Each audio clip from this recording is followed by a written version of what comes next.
Hello and welcome back. Now, this is your home of monthly League Two videos where we go through the past month in Sky Bet League Two. Now, what better way to do it just before an international break?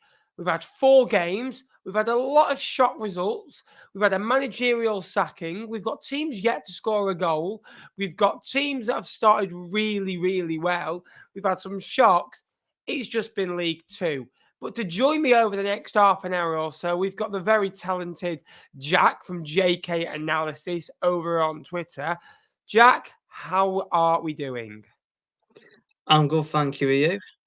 Yeah, very well. Thank you for joining me. Now, League Two has been an interesting start, hasn't it? Now, the order that we're going to go through will go from bottom to top. Now, Morecambe are that club we've referenced, are the only team in League Two yet to get a point, are the only club in League Two yet to score.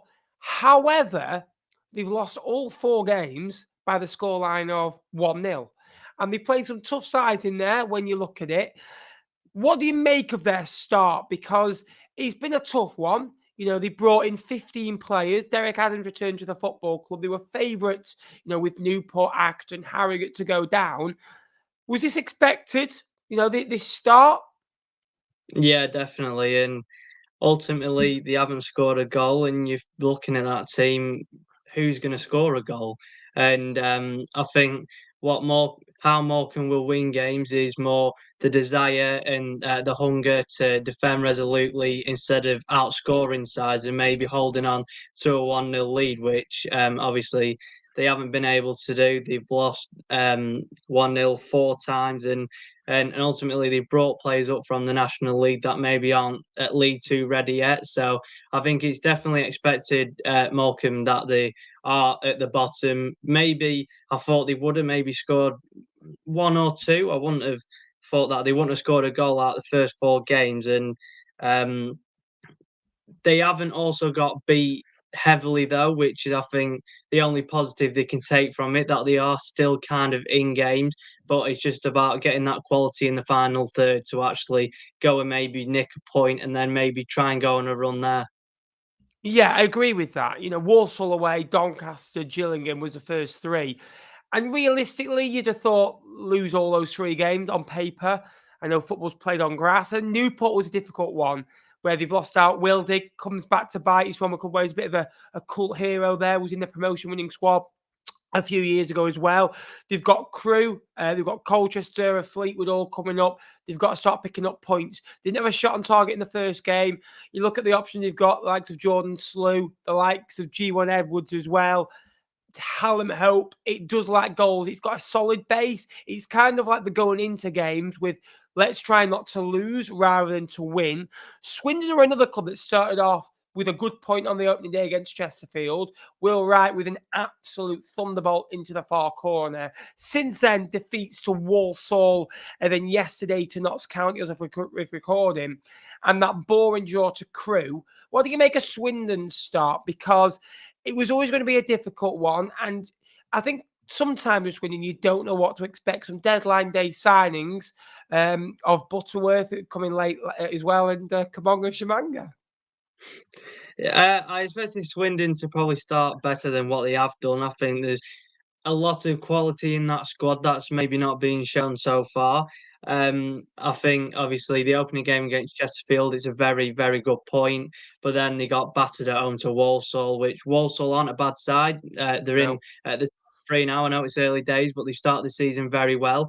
And you're thinking that's your first home game. You need to be up for it. When you conceded 4 goals, it's not good. You go into the game against Crewe, who got beat 5-0 by Chesterfield. You've got to try and take advantage over that, over a poor Crewe side, and just maybe nick a 1-0 win to try and get some momentum to go into the next game. And then looking off the stats, Notts County, they kind of created more than Notts County, but then obviously we know the squad of Notts County, they've got the quality to beat teams, even if they aren't on the best game. And I think just with Swindon, might just take a little time for the players to gel. They've got a new manager in Mark Kennedy now.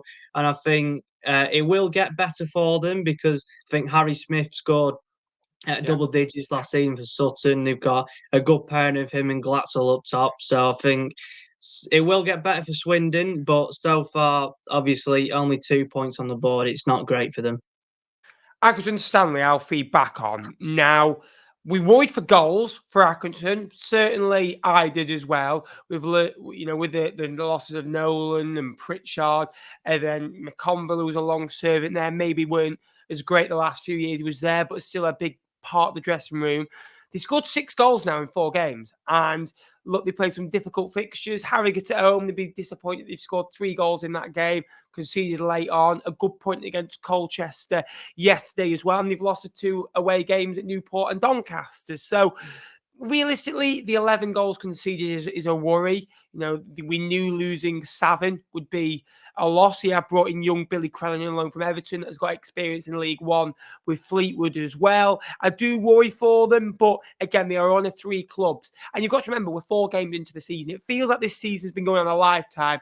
We're only 360 minutes into the season, and you I always say this first 3 months of the season goes very slow because you kind of play 4 or 5 games. You've got a break because of internationals. A lot of teams have breaks. Then you've got another 4 or 5 games. Then you've got a break. Then you've got another 4 or 5 games. And then when it goes from March, kind of November to March, it's a big batch of about 20 games. And then where the season really takes full flow. Salford are a team that have only played 3 games as of recording. Talk to me about them, because 2 draws from their first 3 games with who they have played. A Bradford away, Port Vale, that was the first 2 games as well. And then last week was a tough game for them as well. Again, a couple of deadline day signings. Akiba Delican come in late as well. Marcus Dackers went out to Morecambe. Good signing for them. Added some needed presence up there. Yeah, I think Salford, the lacking of vocal point up top. I know Carl Stockton, with the pedigree of what he's done before, he's just not looked on it really. He's not been mobile enough to win the first contact when Salford have gone long because they are a direct side, and then you've got sort of Conor McElhaney and Nemeth behind him, and then you've got John Taylor on the right. I don't think it was a great signing for them, and they're just not creating enough so far. They've got the lowest XG of 1.3 in the league, and I just think, obviously, going forward, they're not as good, but obviously they've signed Dackers. Oh no, he went out on loan, didn't he, Dackers?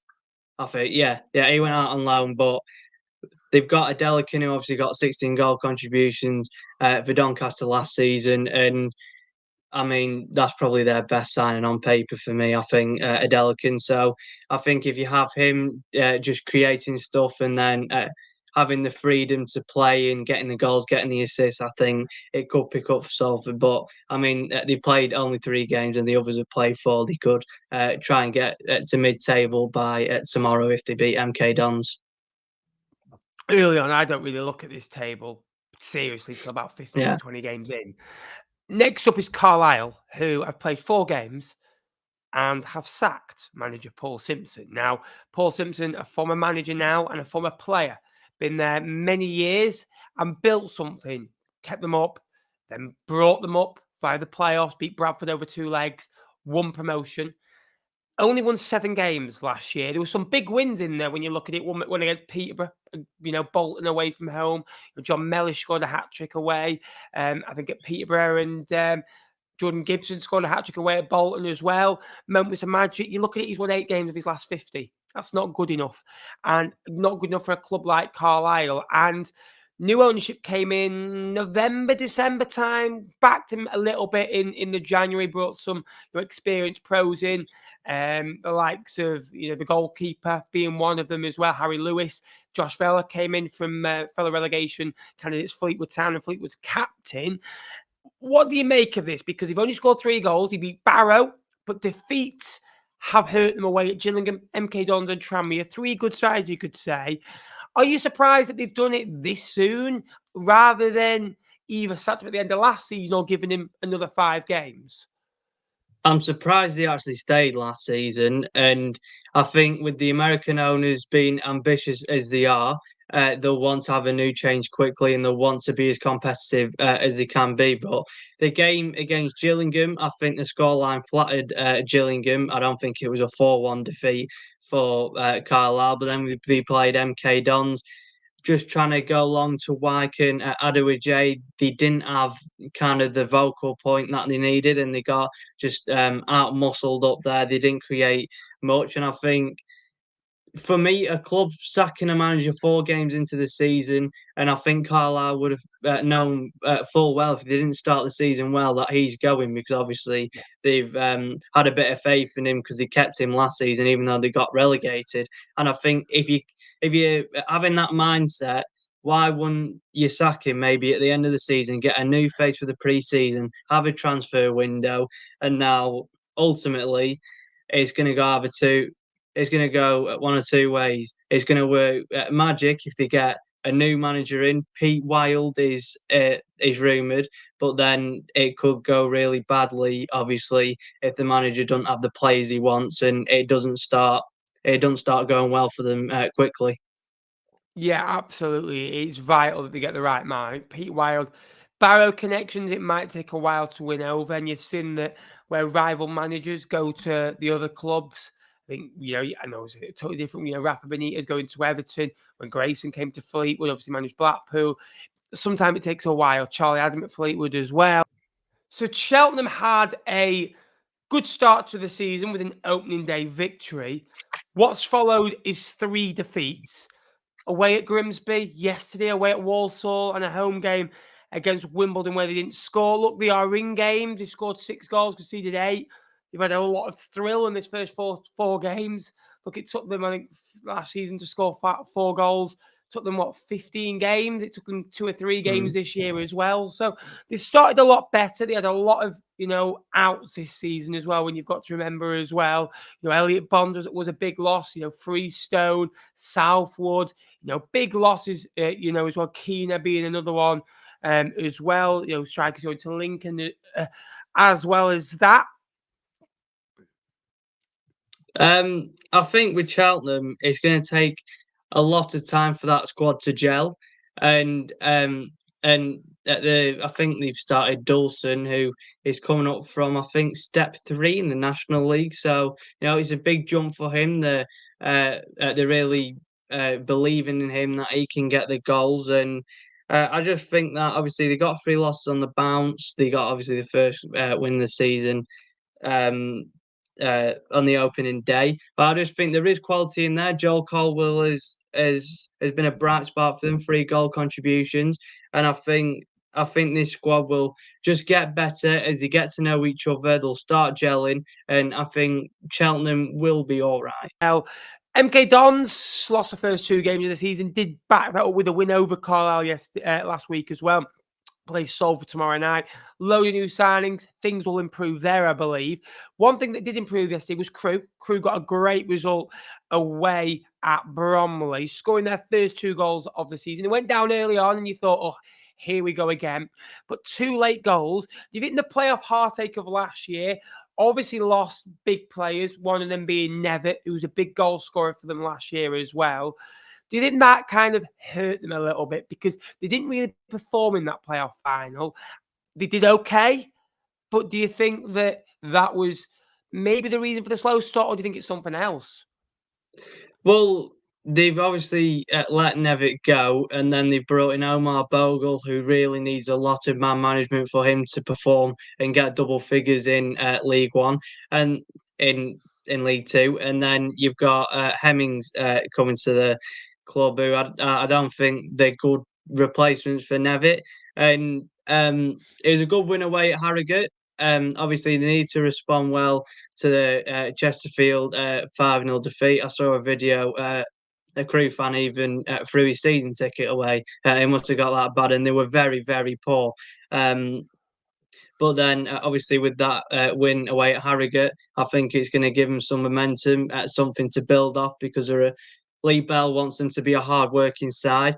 And the game that they lost against Chesterfield, the captain Mickey Dimitri came out on Twitter and apologised to the fans. He wants Crewe to get better, and I think they will get better. And 7 goals conceded so far, obviously, but obviously 5 came in one game against Chesterfield, but they got a clean sheet against Swindon. So I think just getting the first 4 points out of the last 2 games, things could be getting better for Crewe. 7 goals conceded also for Port Vale, local neighbours to Crewe. 2 defeats and a draw, conceded 7 in their last 3 games.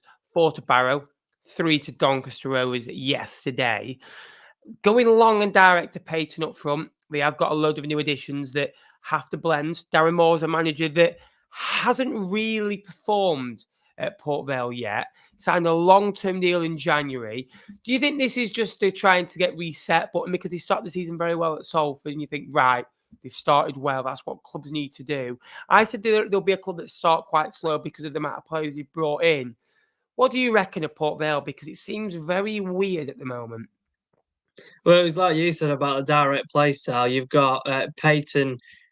He's a starting centre forward who they're trying to go long to. Then you've got Jaden Stockley on the bench. It just doesn't really add up for me why they've got Stockley on the bench and they're trying to go long to a centre forward who's really getting out muscled at the top end of the pitch. And obviously, yesterday they can't really be too saddened that they got beat by Doncaster because they're a really top side, but obviously they got beat 4-0 by Barrow. I watched that game and it was just that they created a few in the first half, but then in the second half, when Barrow created more, they got on the front foot. It was really poor defensive, not mistakes, they just weren't really switched on and the midfielders weren't tracking back. And it just feels like the way Darren Moore wants to play, it's not really matching sort of the profiles that he's starting in the game. Yeah, agree with that. Harrogate Town are another club that lost to Barrow. They had an expected goals of 0.36 against Barrow yesterday. So really impressed with Barrow. We'll come on to them very shortly. First off, Harrogate had an expected goals of 0.04. A good result against Colchester last week. Couldn't be backed up. And a good point on the road against Accrington Stanley. Look, they've been involved in 10 goals in 4 games. Still work to be done. But would they take this at the end of the season 15th? Of course, I think they would. Look, they want better. They did very well. They've improved every year they've been in this division. They got the highest ever finish they've done since being in the EFL last season as well. Colchester are a club that lost to Harrogate. Again, starting to find the feet. What do you make of them? Because they relied on a lot of the goals from the man at the back. 3 goals he's scored of Colchester's 5 this year. Yeah, your underdogs are slowly starting to creep up after the 4-2 loss against Wimbledon. But no, you've got really good players in that side. Jack Payne's got 3 goal contribution already, but the centre forwards haven't scored yet. And maybe because you've got Divide, you've got Hopper, and you've got Lyle Taylor. Lyle Taylor's one of them. He's a high profile. Can he drop down into League Two and get the double figures? Maybe 15 goals. What Colchester want from their striker, and Hopper and Tovide. Tovide's young, he's quick, he's strong, he wants to try and outmuscle defenders, he's a bit raw, and you're just thinking, can you guarantee goals from him? And it might be looking elsewhere on the pitch, Teddy Bishop and Jack Payne in the midfield to get them goals. And like you said, Goodler scored 3 goals so far. But I think it's not too bad at the start. I think the win against MK Dons, they won that purely because MK Dons just didn't take the chances and they weren't clinical enough. I agree with that. Colchester are a club that they have signed players that Danny Cowley's worked with before. Obviously, Harry Anderson was there previously as well and signed on for another season as well. Teddy Bishop, the late signing of Anthony Scully, who's lost his way in the previous years and find himself in League Two. Always find, club players who find these clubs in League Two for a reason, and he's lost his way a little bit as well. Matt Macy being another one. Good lifts, 3 goals for the boy from centre half, 2 against Wimbledon, 1 yesterday to rescue a point off the bench. Fleetwood Town, currently 13th in the division, 5 points from 4. You are a Fleetwood fan like me. First away game yesterday, I think you've ever been on, haven't you? I don't think I'm going to be going on anymore, to be honest, with my record. Mine and Kershaw's record together, we've stood together for 3 away games, lost 1-0, lost 1-0, lost 1-0. Carlisle against Fleetwood, 1-0 Carlisle. Manager bounce as well. 4 games in, Grimsby at home, Notts County away, Gillingham at home, Wimbledon away. You'd imagine 3 of those 4 sides are going to be in the top 7 or the top 10 minimum at the end of the year. You think Grimsby could do a lot better than last year. Would you have taken 5 points from 4 games? 100%. I thought Grimsby were going to be tougher than what I expected in the game. And then Notts County going away, I've said this, that not many tides are going to go to Notts County, I feel, this season and grab a point maybe. And it was a bit gutting that we did concede the 2-0 lead, but, it's football. We can have games where we're 2-0 up, but we still got a point out of it. And then Gillingham probably should have won, really, because we needed to be more clinical in the final third. We dominated the game. And against Wimbledon yesterday, it was poor. And looking at it, it's like Colchester. When Colchester had dominated the ball, they haven't scored a goal and they haven't won a football match. But when we've conceded less of the ball against Grimsby and Notts County, we've won against Grimsby and we've drawn against Notts County. Carlisle, Morecambe, Cheltenham, all to come for Fleetwood after the international break, with Salford being postponed. And Brendan, we were doing say at the football club. Brendan, if you're watching, we love you very much. Chesterfield 12th. It's been a mixed bag of results. They've lost 1 game all season. That's one thing you could probably say. Look, a good start against Swindon at home. Edgy start, good atmosphere. Swindon at home. Friday night, under the lights. They go to Crewe, blitz them away. Salford at home, very frustrating. They go away at Gillingham. They're unfortunate. Some say they've scored in the match. Some say they haven't. Different angles says different things. I think, again, they'd have taken 5 points from 4 games. They played Gillingham, they played Crewe, got to the playoff final last year. Salford, who haven't got a too bad squad, they're more focused on the losses than the ones they've brought in. They've actually brought in some good names, the likes of Stockton, Adelic, and those types of players. I think realistically, coming up from the National League, it takes a while to adapt sometimes. You saw a Stockport, at first as well. And then again, go on a good run as well. Grimsby Town, 2 wins, 2 losses. They won again yesterday. Both wins coming home against Cheltenham and Bradford. Talk me through their start. Been a very mixed bag from Grimsby. The first game of the season obviously came against us. They tried to dominate the ball, but ultimately they played about with it too much in their own half and couldn't get in the final third quickly. But then they're at home against Cheltenham. They score 3 goals. Fair enough, they concede 2, but still a good win for them. And then obviously they've got the 2 away losses and they beat Bradford. And I think for Grimsby, they're trying to play possession-based style, but against Notts County, they got beat 4-1.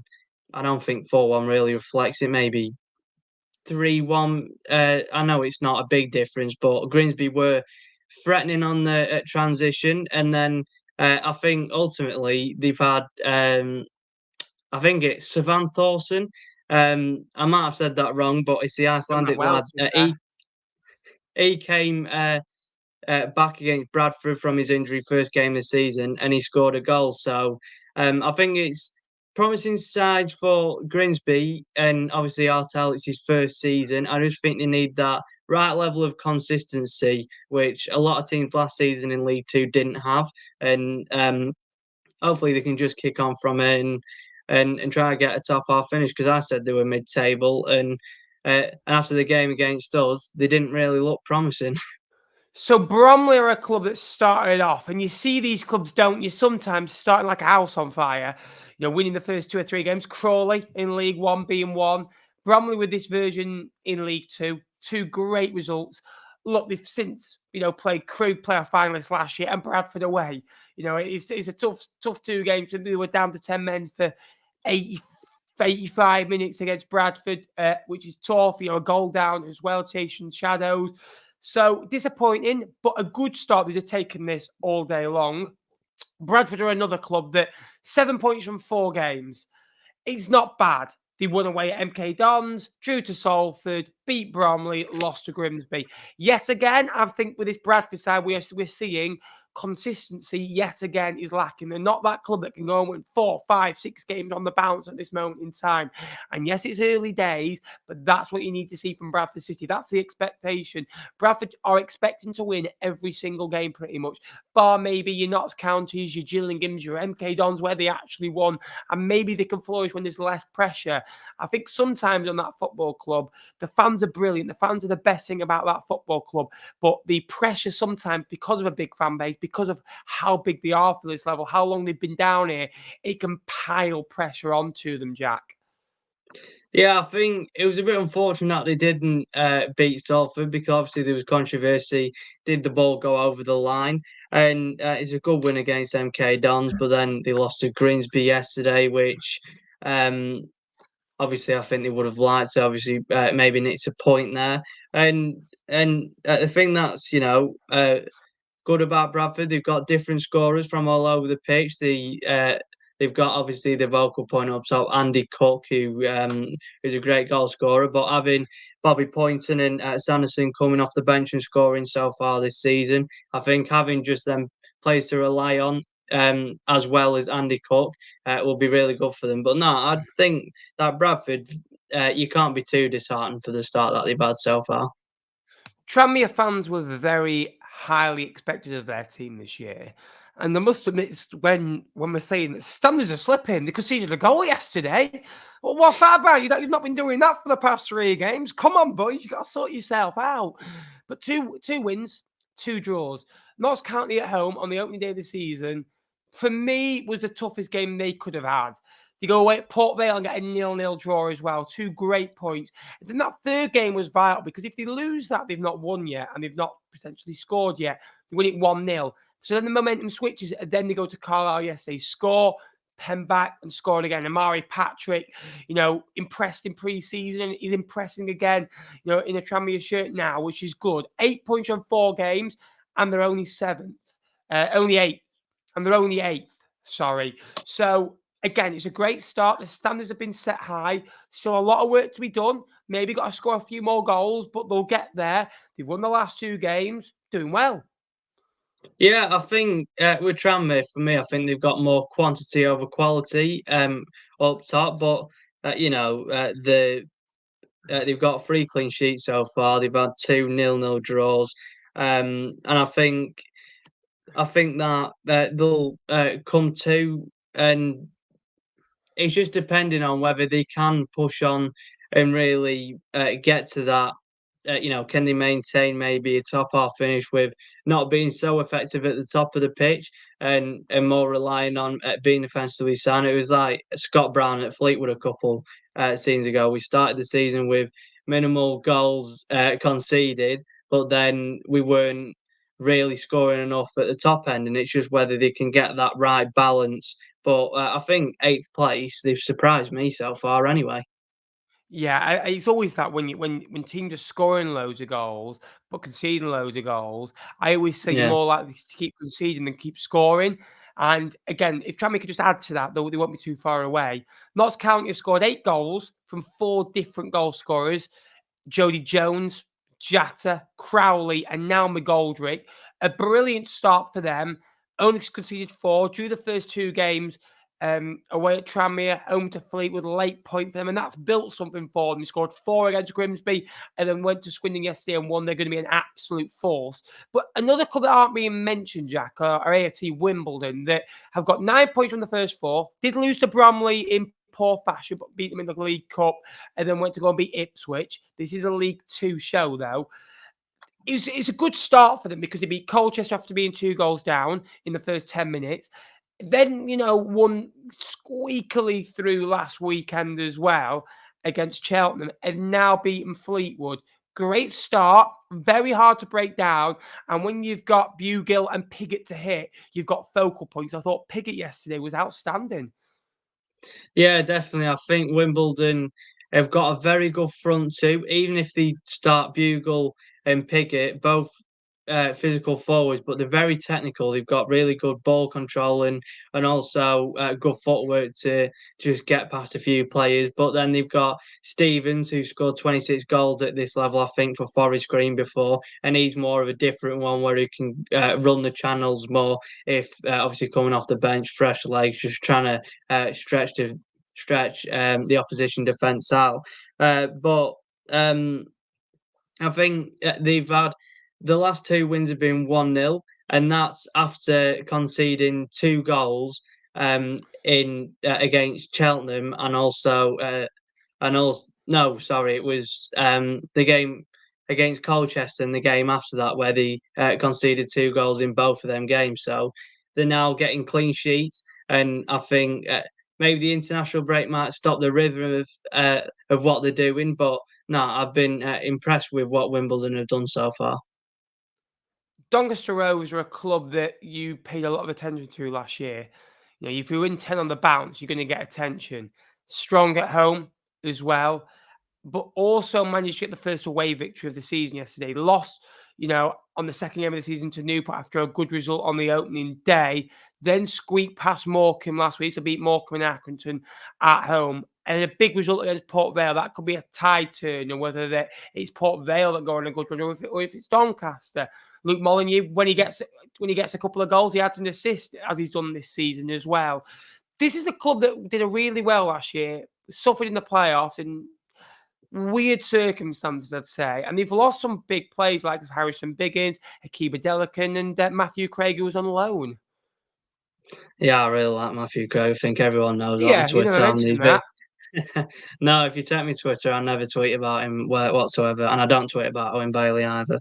But no, they brought Billy Sharp to the club. I think he'd be more instrumental in the dressing room. He's now scored two goals, which is important for them, obviously, to have Billy Sharp and Joe Ironside, just to level the goals between them. Joe Ironside scored, I think, 20 goals last season, something like that. And yeah, they beat Accrington and Morecambe, both slow starters, and um, then they beat Port Vale 3-2 away. Obviously, Port Vale they haven't had a great start, but when you go into Vale Park, it's not an easy place to go and get a result. And like I said about Luke Molyneux, 6 goal contributions already, the top in League Two, and some of the goals he's scoring, it's just immense, really. And then they tied him down of a new contract in the summer. That was very, very huge, and he's going to be a real bright spark, and will probably be in a League Two team this season come the end of the season. Newport County, similarities, I said at the start of the season, with Crawley. Nelson Yardham has gone in as a nobody, like people said, but they picked up 3 wins from the first 4, which is really, really good. And I think they've actually won the last 3 games, haven't they? They beat Doncaster, a good result last week against Accrington, and beat Morecambe. Look, Accrington and Morecambe, you'd imagine going to be in the bottom 6 and have been struggling, but they still won a tight game against clubs that, if you want to stay in this division or push on your teams that are going to finish below you, you've got to beat, haven't you? In terms of expected goals, they're 5th in the division. In terms of goals per match, they're currently joint 3rd, shots on target, around the mid-table range. So they're not in every department blowing up trees, but they still scored 9 goals, which is phenomenal. Are you surprised with this Newport start, considering what had happened? Do you think it's sustainable? I don't think with the squad it's sustainable, but then again, if you look at Crawley last season, there was no standouts you'd say at the start of the season, and then they went up and then they went up via the playoffs. And obviously, if you look at my predictions, I had Newport rock bottom. So yes, I definitely did not expect this. But like I said, they've had Accrington and Newport both slow starters. Then they beat Doncaster 3-1 at home, which is really good for them. They've had 7 different goal scorers out of 9 that they've scored. Baker Richardson scored 2. He was a Will Evans replacement up front. They've had 2 3-1 wins. They've created the most big chances in the league. So it's definitely strong for Newport, and maybe so far defying the odds. But obviously, like I say, it's 4 games in the season. You can't really judge the table until you're 15 games in. And I think it will be hard for Newport to sustain this maybe top half players that are trying to get, because just of the firepower when the Notts County get going, MK Dons get going, Port Vale, Chesterfield, I think just their level of squad and the level of manager, it won't quite match up to the others. Barrow, 3 wins from 4. Started off very well till around about January, February time last year as well. Really impressed with them yesterday. I think it was Eccleston with the goal. I watched him against Carlisle. Really impressed with him going forward. And he's, been very talented going forward and very good defensively at times as well. And giving Barrow a different option. Their only loss was Carlisle away, where they could have nicked a point in the last minute. Goal ruled out. And it just shows you how far, both clubs have come in these first 3 or 4 games. Still early days so far. How impressed with Barrow have you been? Because to beat Port Vale in the manner they did, but to go back with a scrappy win, corner comes in, good header down, and see out 3 points, and deservedly so. Yeah, and like you said about Eccleston, they've got 2 right backs who have got different attributes. Eccleston, he's really quick and nimble, who want to fly forward. Then Feely, who's more of a physical player who can win the first contact if they go direct onto the right. But against Port Vale in the second half, they were phenomenal. I mean, the substitute of Elliot Newby came on because Mahoney got injured. He got 3 assists. Telford, Garner, Aqua, they're all off the mark strikers. So they've got 3 centre forwards who have all scored so far this season to rely on when coming off from the bench. And I just think they're a really well drilled team. They've got a great spine, great midfield of Campbell, Gotts, and then they've got Spence in sort of the 10. He can link the play well, and they got 3 clean sheets, the joint highest. So I've been really impressed and surprised by Barrow, because I weren't impressed with the appointment of Clements. Obviously, can he maintain what Pete Wild has done for them? But yeah, I think it's been a very good start for Barrow. But it's just again like Newport, can they sustain this? Yeah, they didn't start, probably didn't end last season very well, did they? And maybe it was time for a fresh voice, and feels like a bit of a fresh feel at Barons. That's the best thing about a new season, where you're winning games and scoring goals. It's always a good feeling. Walsall yesterday, an expected goals, Jack, of 3.52. Jamil might have worried for goals. He only scored his 10th goal for Walsall in 58, and he's been a player that's been mentioned. Can he do more than 45? Can he do 60? We need more from you. When you've got, strikers like Josh Gordon, who struggled for goals previously as well. I was worried for their goals. He scored 7 in the first 4, 4 away at Swindon. 1 yesterday, 9 points from their first kind of 4 games. Beat Morecambe on the opening day. And they're getting goals from everywhere, and everyone's contributing, aren't they? Yeah, I was worried for goals, Warsaw, but then maybe it proves a point. You get Josh Gordon back to the club somewhere he knows, and maybe you can get firing again.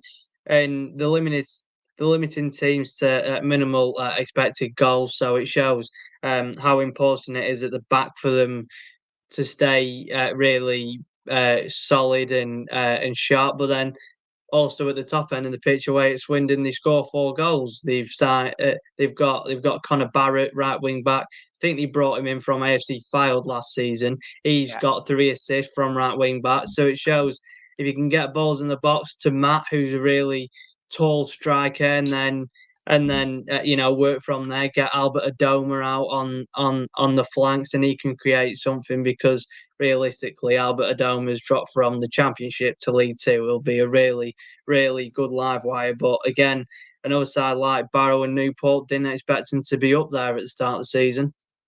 Gillingham started last season, winning all their games, the first 4 games, 1-0. And we mentioned Walsall, we mentioned Morecambe losing their games, all 1-0. Big start for them. 10 points. Only big clubs so far have taken a point off Gillingham. You could mention in Fleetwood Town, where I'm only joking. 3 clean sheets on the bounce for Gillingham. Only conceded 1, and that was a consolation goal against Carlisle. Mackenzie yesterday with the goal. Both had a sending off in that game. The expected goals 0.75, 33% of the play. But they've dug in deep in the last 2 wins they've got against Morecambe and Chesterfield, and probably weren't the better team in either, but got 6 points and dug in away at Fleetwood. Are you, what's your thoughts on Gillingham? 10 points from 4 games. Are you thinking they're getting the job done, or is the underlying issue so far that they may be playing like this with the statistics? They can't continue it, but they are playing tough sides. I wouldn't say so because they've lacked injuries, and then they haven't got Nevitt, and they haven't got Bradley Dack fit yet. They had Connor Masterson out. They've had players injured, and they're coping well. Morecambe and Fleetwood away together. It was really tough travel wise, and they had Swansea in the cup, so they'll have to get used to traveling from Kent to the north, but to keep 2 clean sheets against them, then they had a sending off in the 60th minute, so they have to hold on for half an hour against Chesterfield, who we know have got a real strike force, and they've had all 6 different scorers so far, and I just think that there is even better things to come for Gillingham. Obviously, I know it's probably weird me saying that because they're unbeaten so far. But just when they get the players back, when they get the right squad, I think they'll just keep going on. They've got a fantastic manager in Mark Bonner.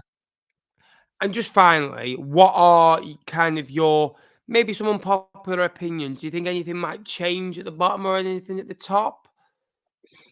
I think Swindon will get better, purely because I've predicted them in the top half, and I do think there is a lot of quality in that side. I think we spoke about Newport. I don't think they'll sustain sort of like the top half finish that they're in now. And unpopular opinion, maybe I think all across the Fleetwood midfield, we could probably get 25 goal contributions Wow. between them. Okay. Yeah, I like it that. is I unpopular. think we need it because as I think striker-wise, we're looking a bit thin on the ground in the last 2 games. Jack, Yeah. thanks for joining me, mate. Where can people go and find out your stuff? On Twitter, JK Analysis 7. I don't do just Fleetwood. I cover all the EFL. I ask people what they want to see, and some of it is waffle, but some of it is very, very good content. So you should go check it out. Don't listen to him. Yeah, I had to put up with him yesterday for best part of 15 hours. So longest I've ever spent with him. And still, we'll be back tomorrow. Well, Monday, as if this is recording. We're hoping this is going to be out Monday, Tuesday. So you've probably already seen it. And you can see by the banner, this is League Two. We do League Two live shows on a Monday, which Jack's going to be helping out this season as well. He's on this week. He's on for the next few weeks. If you fancy joining, that'd be appreciated. I hope you've enjoyed it. Please leave a like. Please leave a subscribe. And I'll see you in the next one. Thanks for watching.